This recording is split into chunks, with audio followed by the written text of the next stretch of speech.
Cyber crime रोकने वरिष्ठ नागरिकों को तालीम सचेतनता माध्यम साइबर अपराध रोकबार लक्ष्य। अदृश्य साइबर ठकों प्रादुर्भाव दिनकू दिन बढ़ लगी। तेबे सेमानक प्रथम नजर वरिष्ठ नागरिक मानक उपरे रहुछि। तेबे दुर्बृत्त माने अति सहजरे सेमानकु ठकामीर शिकार करि पारछन्ति।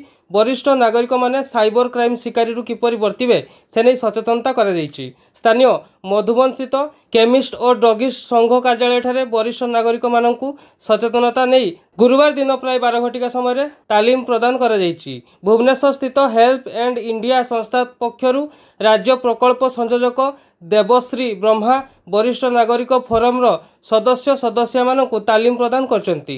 साइबर अपराध वर्तमान मुंडबिंधार कारण साजिथिबा बेले क्षणिक मध्यरे ऑनलाइन जरिया टंका ठकई करि नेउछन्ति। वरिष्ठ नागरिक माने ऑनलाइन ठकई नहीं सचेतन नथिबारु ठकईर शिकार होई अर्जित धन को हराउछन्ति। तेणुकरी एथिरु किपरि रक्षा पाई परिबे से नहीं समस्त दिग उपरे आलोकपात करा जायछि। वरिष्ठ नागरिक फोरम सदस्य माने उपस्थित रही एहिपरि एक उपादेयमूलक कार्यक्रम रे जोगदे सचेतनता होइतिले। आज ये जो डिजिटल ट्रेनिंग कार्यक्रम आयोजन करा जायछि एटा होछि वरिष्ठ नागरिक मानक पई एक उपादेय कार्यक्रम। कारण आमे समस्ते बयसर सायान्नरे बा अपराह्न उपनीत हो सारूनी एवं जीवन रे एभली समय आमे गति करूछु जोटा कि आमे डिजिटल जुग बोली कहूछु। एवं ए डिजिटल जुग रे विभिन्न समय रे लोके किमिति ए साइबर क्राइम रो शिकार होउछन्ति से संबंध रे आमे जानिबा पई पाउछु एवं सेहिथिरु आमे किभली निजको सुरक्षित रखि पारिबा एवं सेहि भली शिकार न होवा केमिति सेहि पई आज ए तालीम कार्यक्रम व्यवस्था करा जायछि। ओडिशा सरकार जो प्रकल्प संयोजक अच्छा डिजिटल ट्रेनिंग सेफ्टी कार्यक्रम से देवश्री मैडम सी आसी सी आमको यही साइबर क्राइम कि भाव में आम निजक सुरक्षित रखिपर से संबंध में आमको अवगत कराऊँच। विशेष भाव में यहाँ आम अत्यंत उपादेय एवं जरूरी हो पड़ी।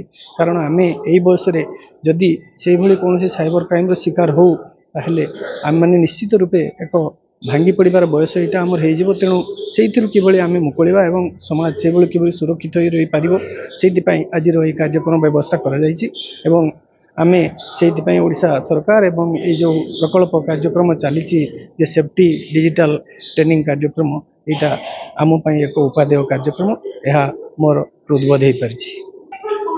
आज जो डिजिटल सेफ्टी ट्रेनिंग दि जाऊँगी ताहा समस्तों अत्यंत उपादेय एवं उपयोगी।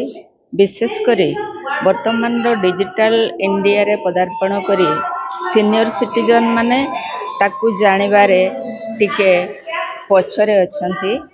सेइथिपाई आजिर कार्यक्रम रे जो स्टेट कोऑर्डिनेटर मैडम आछंती तांकर डिजिटल संयोजिका जे अछंती सी आम मानू आज साइबर क्राइम एवं किभली भाव व्हाट्सएप रे किंबा आमे एटीएम रो जते बेले पैसा बाहर करूछु किंबा कोठी आमे पेमेंट करूछे पेटीएम रे ए सबु रे किभली भाव रे आमे ठके रे पड़िबा नाही सेथिपाई से आम माननकु सचेतन करिवे। तत्सहित वरिष्ठ नागरिक माननक पाई जेते सबु सुविधा रही सरकारक निकट रे एवं तत्सहित जेते सबु औषध पत्र आमे किभली पाई परिबा घरे रहिकी ए डिजिटल माध्यम रे किभली भाव रे आमे हाथ पांतारे सब किछि पाई परिबा। तत्सहित किभली सचेतन रहिले आमे ठके रे पड़िबा नाही से सब संपर्क रे से आम माननकु आज अवगत करेइबे। सेथिपाई आजिर ए कार्यक्रमटी अत्यंत उपादेय।